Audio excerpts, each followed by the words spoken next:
Hello, hello. We are back. It's Wednesday, which means is that, I feel like this in my way. It is Ask Coach Catasha today. So, um, it's already gotten spicy. I'm just saying that. It's already gotten spicy. But today is our Ask Coach Katasha, which is our live sex ed. You can hop in the chat if you are brave and drop your sexual health questions in the chat. If you would like to keep more undercover approach, you can email those questions to me at is that only going to be on one? Yeah, it is. Hold on. At expressionoverrepression@gmail.com.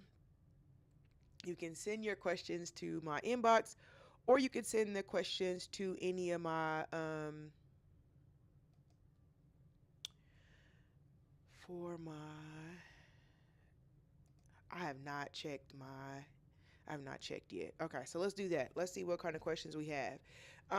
Okay, so let's talk about the details and how we get through today's show. Okay, the many of the programs have built-in moderators, right? So they are constantly streaming the conversation and streaming the chat, going through the chat to see if there's any kind of um, if there's words that are being used, keywords that are being used, okay? And so, of course, those keywords do not make it into the conversation. So if you have a question that has some hot language attached to it, we can, if you ask the question and you don't see that I'm answering or it seems like I'm ignoring you, it may not have come through. So if you do not see me address your question, try to ask your question again and leave out the hot words, the hot keywords, and I can usually put it together and figure out what it is you have the question about and how to answer it. Now, I am not here to police your language. I am going to correct you, but I am not here. The space is open for you to use the language that you have. So my assumption is going to be that you don't have the language, and that if you're using language that is, out of date or, is now deemed offensive or anything like that, then I will correct that for you. We will go through that together. But the expectation is not for you to have that language already, okay? It is totally okay for you to ask about something that you don't have all the information about. That's exactly why I'm here. But I am going to request that when you are asking your questions, that you are asking those questions in good faith. And I am going to assume that you are asking all questions in good faith. And I'm going to answer them as such. No judgment, no shame, none of that. I don't have the room to do that anyway. But whatever question you ask me is going to be taken seriously. It is going to be answered in a very serious manner. So don't feel like there's certain things that you can't ask. If you have questions about your sexuality, if you have questions about gender roles, if you have questions about relationships, if you have questions about body parts and intersex variations, or anything that you have been brewing in your mind, I would love to be able to give you the correct information for that, so that when you go out into the world that you are also sharing the correct information. That is my hope. So, if you have any questions, you can leave them in the chat.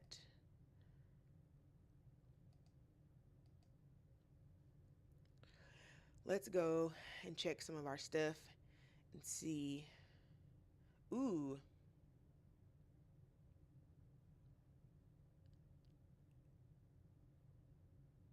Ooh. Okay, no, that's not for y'all, but that's for me.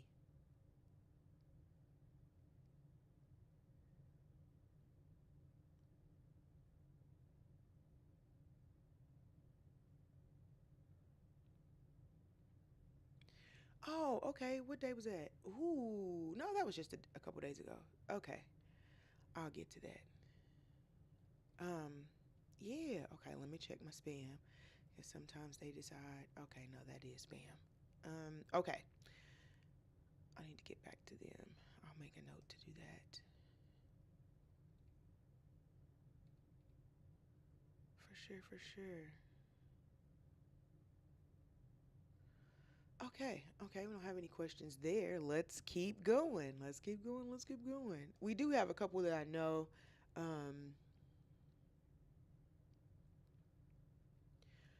So that I know that. Okay. Nope, there's nothing there. And then what about. Okay, and let me check my.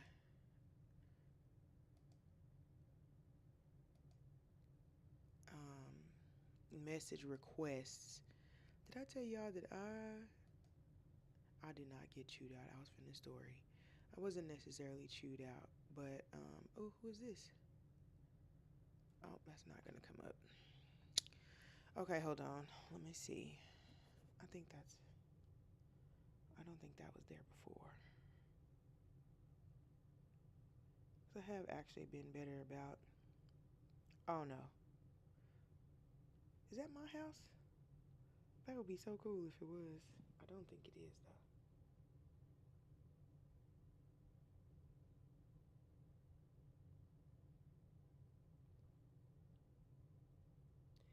Hold on. Yes, it is. Is that my house? Hold on. Oh, that's so funny. Hold on.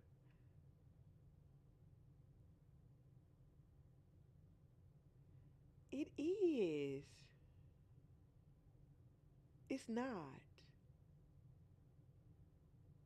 It is.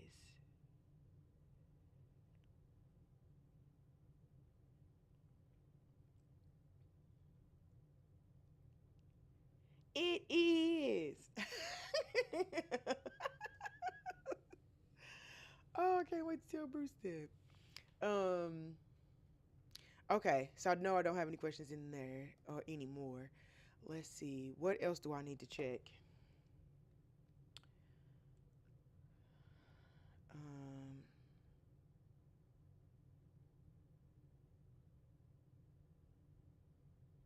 I do have some, but these are ones that I already pulled off. Again, if you have questions, you can leave them in the chat.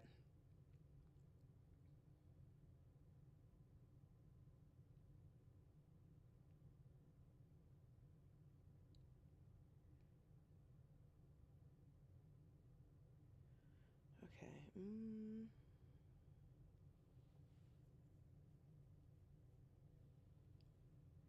Okay. Nope, nothing in there. So let's check the other one.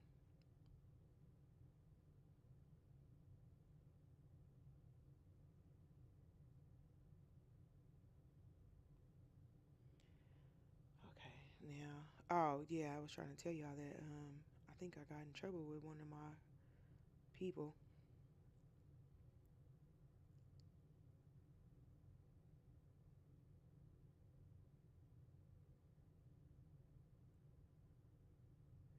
Um, but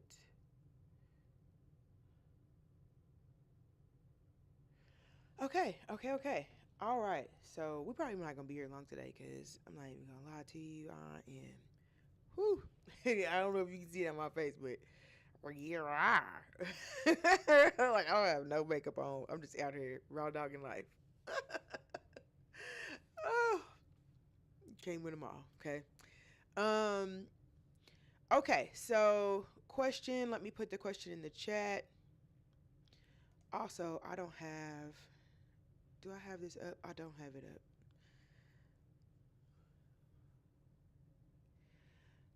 Uno momento, por favor. There we are. And then I need to change to you, and then I can go to you.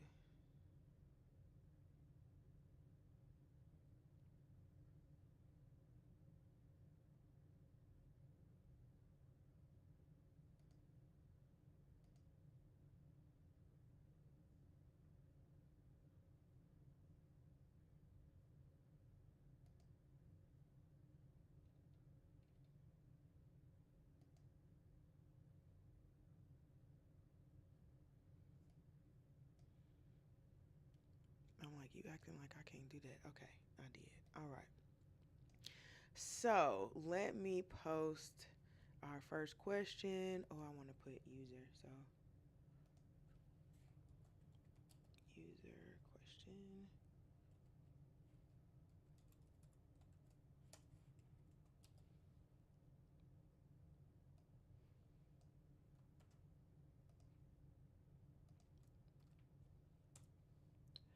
Okay. So the question is, how can I bring up wanting to try something new in bed? Really good question. A question we actually get, educators get often. If you've been doing this work for a while, you know sometimes that conversation is difficult to have. Sometimes that getting it started, getting that conversation going is, it's hard. And it's also just uncomfortable advocating for yourself, advocating for your needs, and just, it could feel weird. So it's important that you do build up the framework on how to do this, because again, it can transfer over to other parts of your life. So if you want to try something new in bed, there are a couple of different ways to do it, right? Of course, all of them are going to involve talking to your partner, but there's a way to feel out if it is safe to do that. And although we want to live in a world where it is, and that you can do that, in actuality that's a lot more difficult.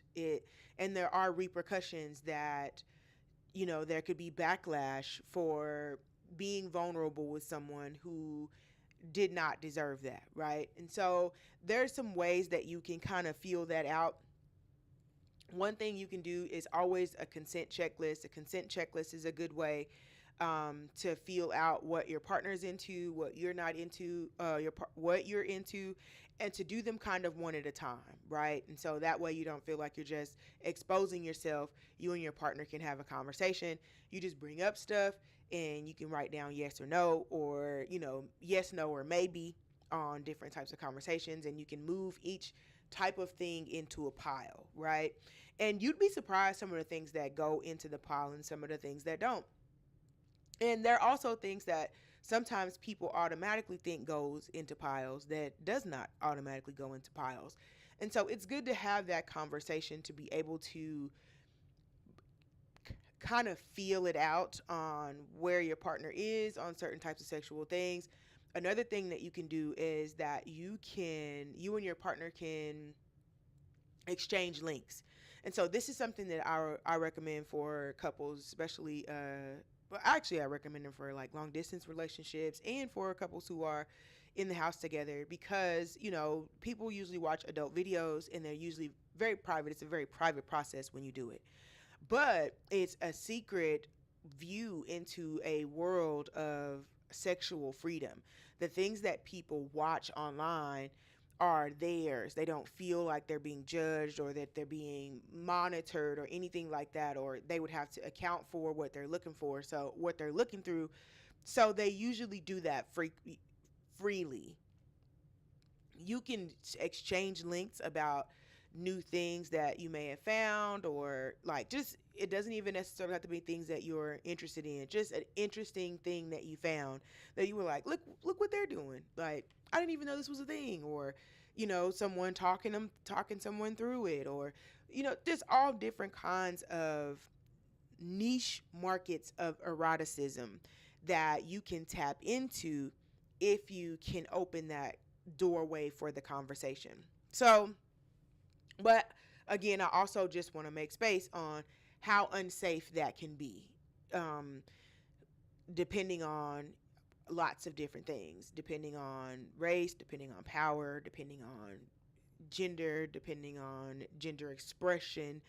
It could be a lot of different options. So, but it is important to still find a way to advocate for the things that are important to you, and advocate for the type of sexual relationship that you would want, the type of relationship that you desire with your partner. That is important. Okay.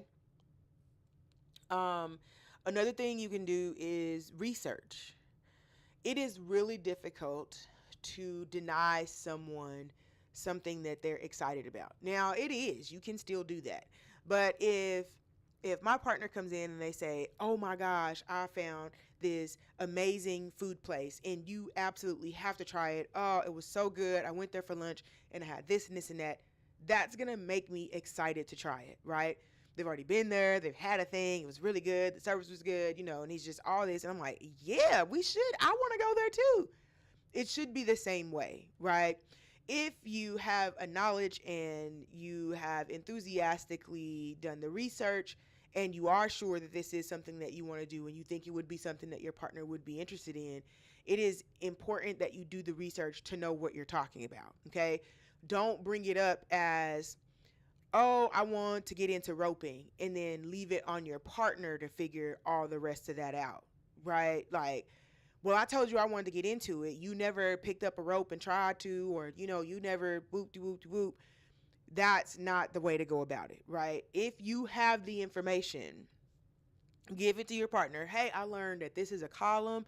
I learned this is a basic knot. I learned this is a lark knot, and we can use it to attach other pieces of rope and like all these different things. And I was wondering if you wanted to try it. I would like to try it. I would like to try some of this stuff, and I would like to try that with you if that's okay with you. If it's not, that's fine too, because I can still play by myself. But I would like it to be, it might be something you'd be interested in. And if it is, then we could do it together, and that would be way more fun, right? So it just gives you the framework to be able to use that in other parts of your life as well. Finding ways to make things happen, but also finding ways to advocate for yourself, but also finding safe pathways to do that. I don't want you just randomly telling every person that you talk to on a telephone what you're into. That is, I mean, it's fine if you can handle that, but I I don't recommend that. That is a lot of vulnerability, which you can absolutely have, right? And not saying that as in like a shame thing, because if you are, I'm going to tell you what I want and I'm going to tell you what I like. But I can also handle people not being into that and not being with that. I'm totally okay with that. I'm telling you because I want you to be into the things that I'm into, and I want that to be something that we're compatible in. I do not wish to hide that part of myself, and I would like to share it with someone who understands that. That's absolutely fine. But if you have reservations about if you're still on another part of your journey, I'm further along, you can be back here. Okay? You can be back here, and you're not ready to do that. You're not ready for that commitment. That is also totally okay. And it is okay to find safe ways to engage in those conversations that doesn't leave you feeling vulnerable and naked to people who don't deserve to see that side of you. So don't feel bad if you don't want to talk to everybody about the things that you have going on. That is still yours, and there's nothing wrong with moving in that way. But yeah, having an idea, doing research on whatever it is, seeing what the people are into, and then making sure, because you might think like, oh, that looks interesting, let me go look it up. And then when you look it up, you're like, oh no, well, I'm scared of heights, so that's not gonna work for me. Or oh no, I'm scared of needles, or whatever. So you just have to leave the space open. Leave the space open. And usually those conversations are not hard to have. They're just hard to start, honestly. They're very easy to have. They're just hard to start. And so once you start it, you should be good. Everybody wants to talk about sex, like, in a way that feels authentic to them. Everyone wants to talk about sex. Everybody's been conditioned that they're not supposed to. But as a sex educator, let me tell you, everybody want to talk about it.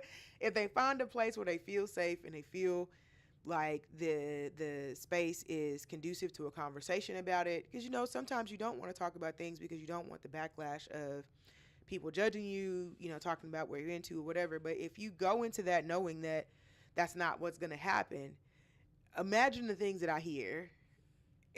Just imagine how you would move in the world if you could be seen that way. So it's a great tool and a great trick to have in your arsenal. I hope that it works out for you. And I hope that those 3 tips get you going, right? Okay. All right. Next question. Let me put user. I don't know why when I copy him over, I don't do that. I just don't, though. Next question. Can your sexual identity change over time?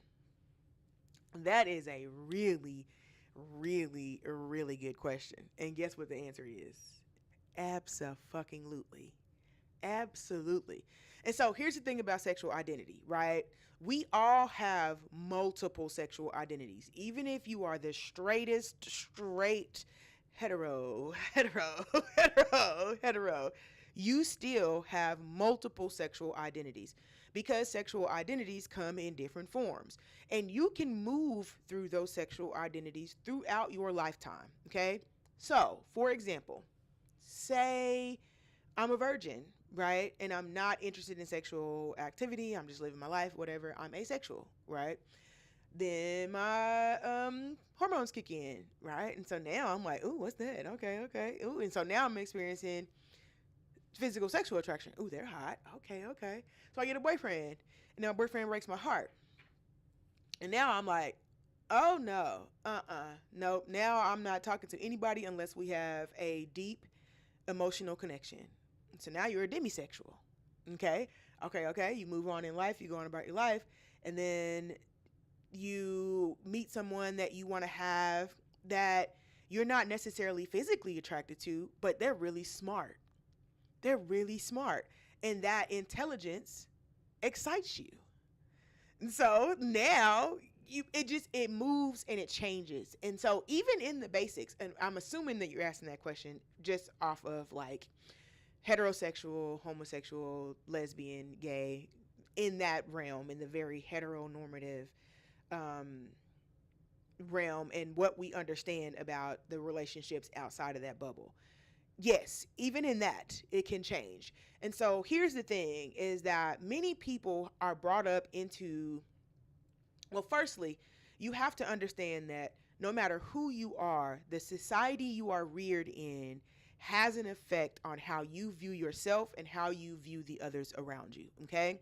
And so, in that society, if that's in a society that is trans positive or BIPOC positive, then those are going to be the makeup of who you are.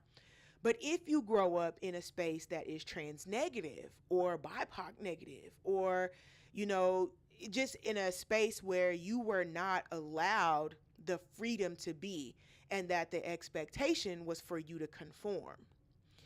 If you grew up in one of those kind of environments, then you conformed. You got married, you had a family, you made children, you stayed together forever, and then your partner dies and you realize that's never really what I wanted. So absolutely, I don't know. Let me see if I can find a graph. But there was a graph that I saw when I was in school about sexual orientation, and it was everybody was on a line, right? And that on the line, and they do this.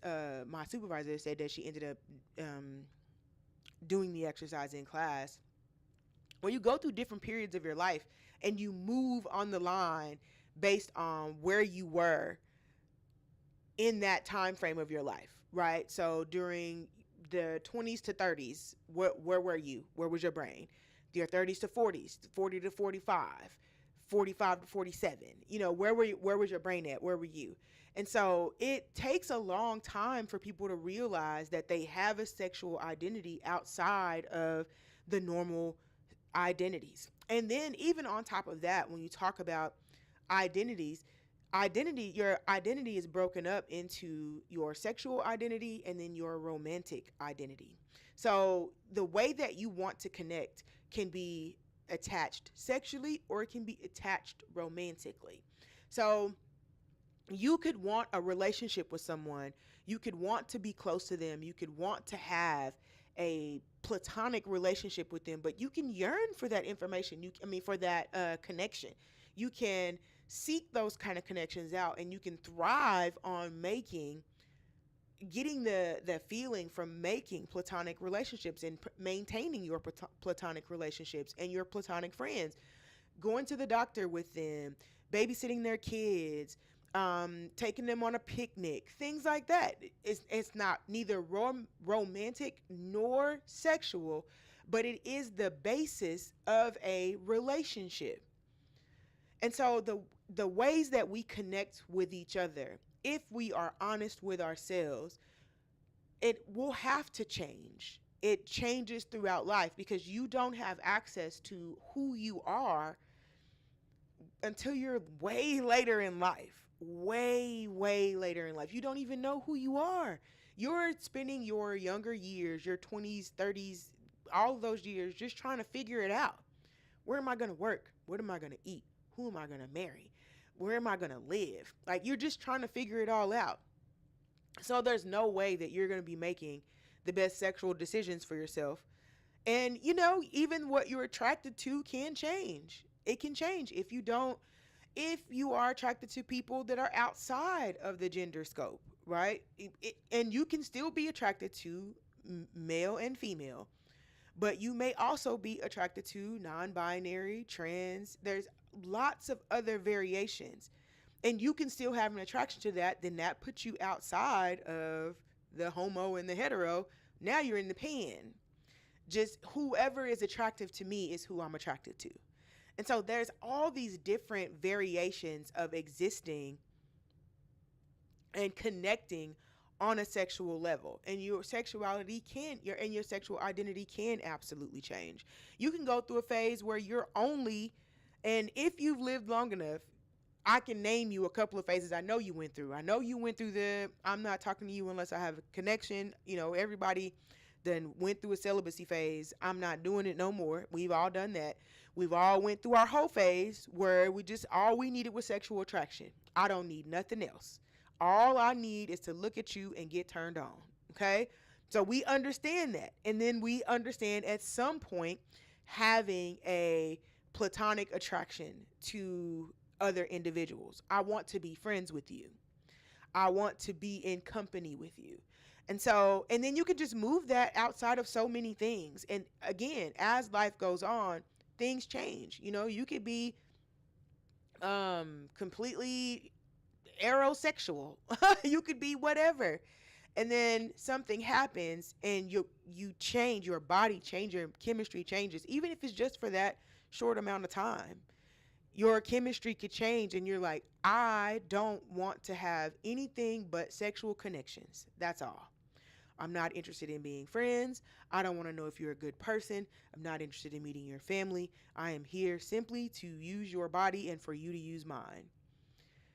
And so there's all these different ways that you can move. Sexuality is a spectrum, no matter what anybody tells you. It is a spectrum, and you can fall anywhere on that line. We're all on the same plane, same line. We're just all bunched up in different areas on that line. And there's a lot of people bunched up in the hetero section that probably shouldn't be there. But because of the societies that have informed us and have created the building blocks of us, have erased that as an option from our mind. And this is one of the things on my research list is I would like to research the connection between anger and suppressed sexual desires. Ooh, what is this? It's a net. Oh, okay. I was like, what is that running around? Okay. But I would like to research what that looks like. Oh no, you got to go. He got to go. We can't live like that. Sorry. I don't like it. I mean, I know, we always have fresh fruit and stuff around here. So like, I get that. And I know that you're going to be over here touching, but I just don't like it. I don't like it. Go somewhere else. But yes, your sexual identity can change very often. And let me see if I can find a list of sexual identities.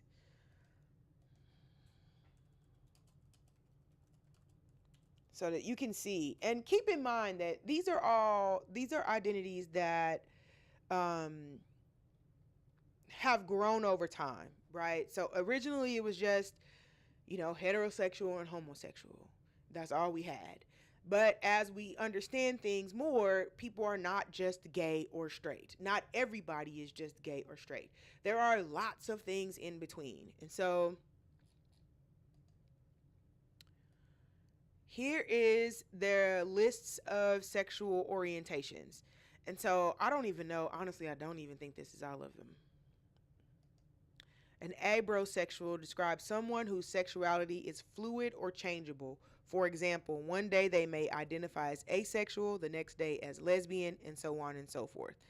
Um, so you have, let's look at another one, gynosexual, a term used to communicate sexual or romantic attraction to women, females, or femininity. This term intentionally includes, I want to say, attraction to those that are trans. Where did that go? Oh, now I don't remember which word we was looking at. Which word were we looking at, y'all? I guess if I run back into it, it'll tell me. Oh, that's gyno. Heterosexual. Non-libidoist, referring to an identity on the asexuality spectrum. A non-libidoist asexual is someone who doesn't experience any sexual feelings or has an active sex drive. So some asexual people um, do have sex that is not something that is not exclusive. Like asexuality is not congruent to celibacy or abstinence. Those are not the same things. Someone who is asexual may still have sex, but that does not change that the reason why they are engaging in sexual activity may not be the same reason that you would be engaging in sexual activity. So someone who is asexual does not mean that that's someone who does not have any sexual feelings or does not have sex. Pansexual is a term that describes people who can experience sexual, romantic, or emotional attraction to any person regardless of that person's gender, sex, or sexuality.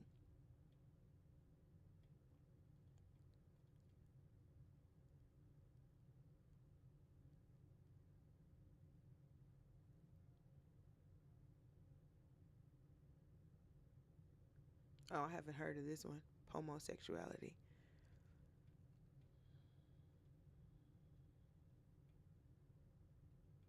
So we talked about this. We talked about sexual orientation and also romantic orientation because, again, romantic attraction and sexual attraction are two different things. You can desire that from two different people. You can have a romantic attraction to someone and not have a sexual attraction to them. You can have a sexual attraction to someone and not have a romantic attraction to them. Sapiosexual. This is one people have heard very often. A word used to describe those who experience attraction based on intelligence rather than sex or gender.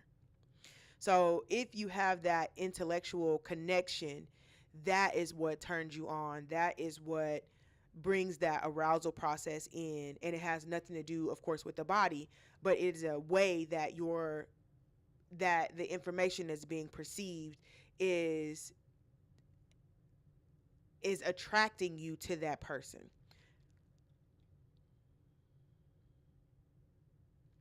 Sex averse. Sex averse describes those who are on the asexual spectrum and are averse to or extremely disinterested in sex or sexual behavior.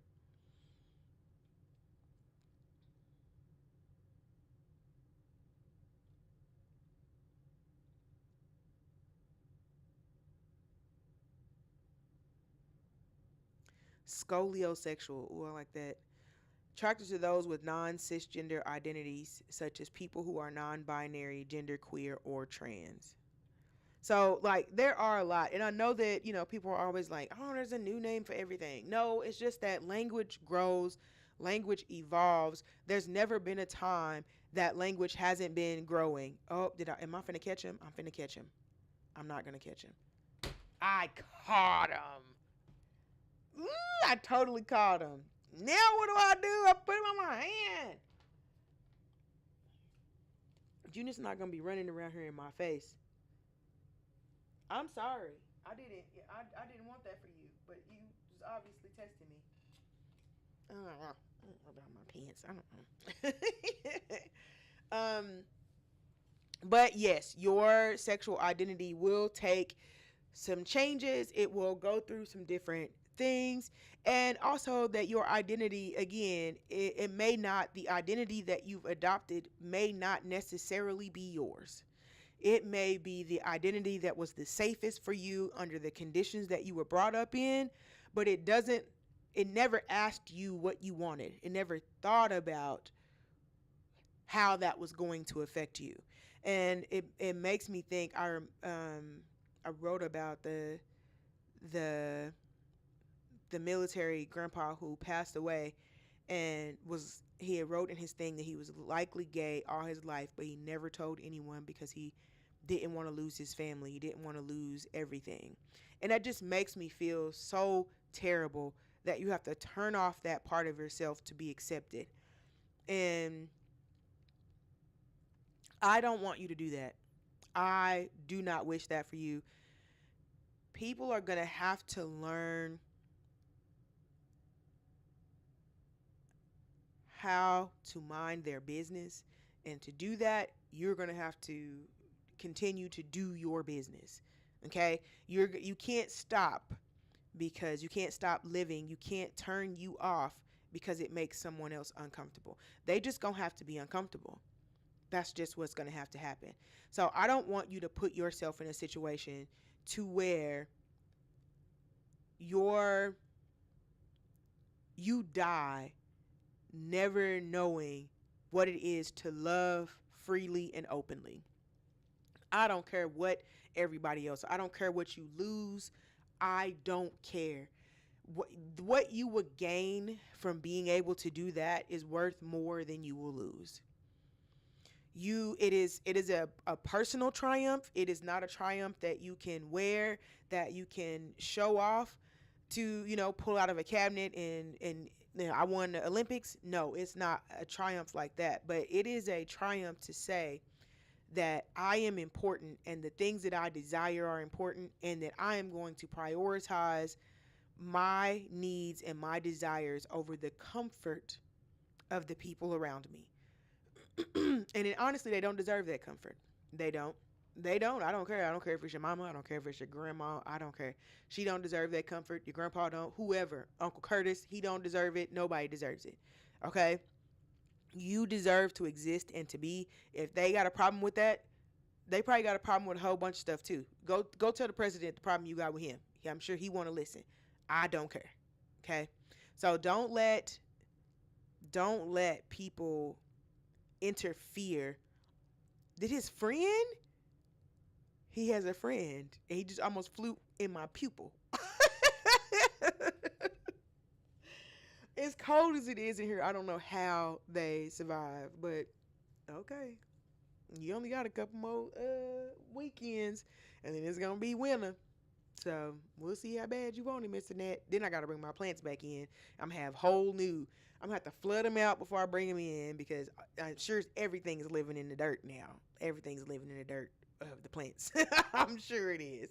So I'm gonna have to do all of that, and then I'm gonna have whole new gnats for the fall.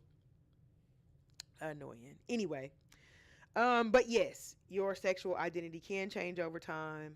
It will change over time, and you don't even know what your final form is gonna be, because it will only happen when you are at your safest. You will never know what that final form is going to be until you feel safe. And either you're providing the safety or someone else is providing it for you. However it happens, but there is a safety requirement in finding who you really are, in finding where your attraction lies. And even if it has nothing to do with sexuality, like say you just we've known people all of our lives who've only wanted sexual attractions, right? You look at Nick Cannon, you look at Cam Newton, they just continuously are creating children with people that they don't want to spend the rest of their lives with, but the children are the product of the sexual attraction. I was sexually attracted to you, but not in a romantic way. I do not want to care for you. I do not care about you. I do not, what I mean? Like I don't want to be you to be reliant on me. I don't want that. I don't want the emotional exchange of maintaining a relationship. And so we've known people like that forever. And even having to deal with that as your sexual identity is still a burden. People think it's fun. It's fun that you just don't want to attach to anyone, and You just, this is how you are. And it is, if you don't let that become your identity, let it be a phase that you're in, but that you're also not creating broken homes and you're not leading people on who have a different idea of what your relationship is. So if you are just being casual with other casual people, that's fantastic. That's fantastic. But if you're being casual with people who want to be monogamous and who want to start a family with you, then you're not being honest, and you are not safe. You're not being safe. And so it has to, there's a level of conversation that has to happen with yourself. A bulk of the conversation that is happening is going to happen with yourself. But there's also conversations that need to happen outside of that with, interacting with people who are living in that life and who are moving in that energy, so that you can really decide or discern if this is for you or not, right? Because it might not be. That might not be your jam. Okay.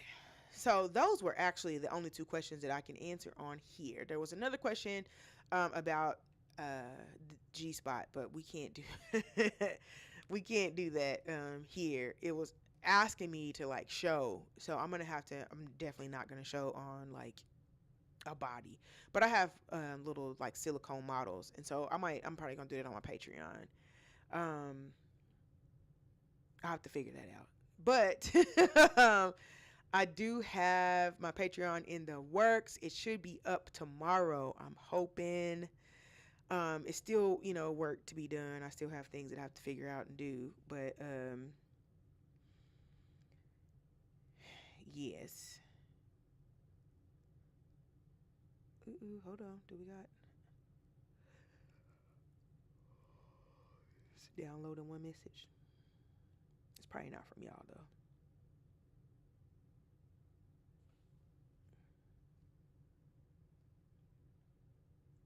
Oh, it wasn't. Okay, let me see if we got anything else. If we don't, I'ma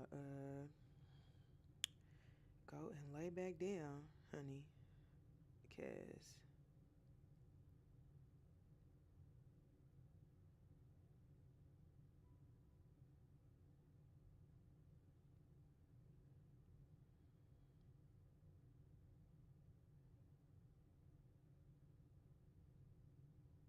mm,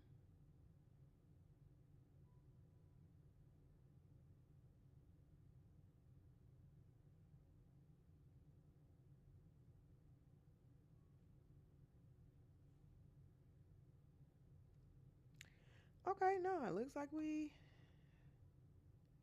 I think we might be good. Look, let me check over here. I'm checking on my chats.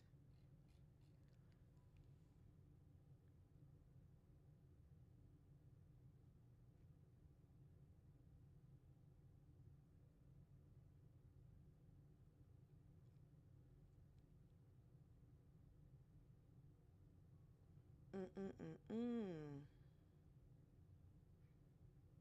Okay. Well, I think we good.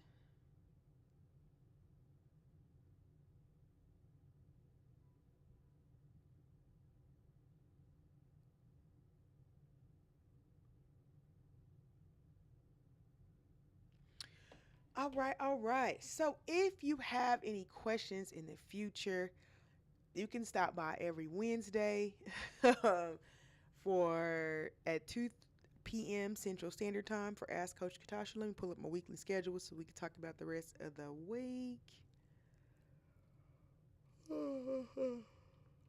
I haven't been feeling too hot today, but I've been pushing on through. Can I would just love to be able to put these in alphabetical order. My goodness. Let me please. Um there oh, no, that's not it. Hold on. Ah, here we go. Okay. Jeez Louise. All right. So today is Wednesday, so it's Ask Coach Katasha. Tomorrow is Late Night with Coach Katasha. No, tomorrow's Thursday. I don't know what day it is. Tomorrow's Thursday, so it's Sex Tech Thursday. We're going to be talking about queering reproduction, which is just going to be production outside of the heteronormative scope. So we're going to be looking at in vitro fertilization. We'll be looking at um, polycules and single parent households and things like that. All kinds of different ways that people are creating and implementing families across the nation and across the world. So we'll be looking at that tomorrow at 12:30 p.m. And then on Friday at 9 p.m. is going to be Late Night with Coach Katasha. So you can come and hang out with us from at 9 p.m. and we're going to be talking about, love and relationships and all kind of things to get us on board, okay? And then you can go into YouTube, Twitch, any of those and type Coach Katasha in the search bar and you should be able to find me. I don't think there's any other Coach Katashas, but you never know. It's probably somebody waiting to steal my identity and do nothing. People don't really want to steal my identity. You want to tell people you talk about butts all day? You want to talk about buttholes? Oh, so what do you do? Oh, my name is Catasha Gordon, and I talk about buttholes all day. I hope they talk to you about their butthole if you steal my identity. I hope you get suckered into conversations about big hairy butts. They would tickle me. It would tickle me. Okay? All right. So we will be back here tomorrow at 12:30 p.m. Central Standard Time for Sex Tech Thursday, which is our show on the future of sexual technology. And that's when we'll be talking about queering reproduction. All right. I will see you then.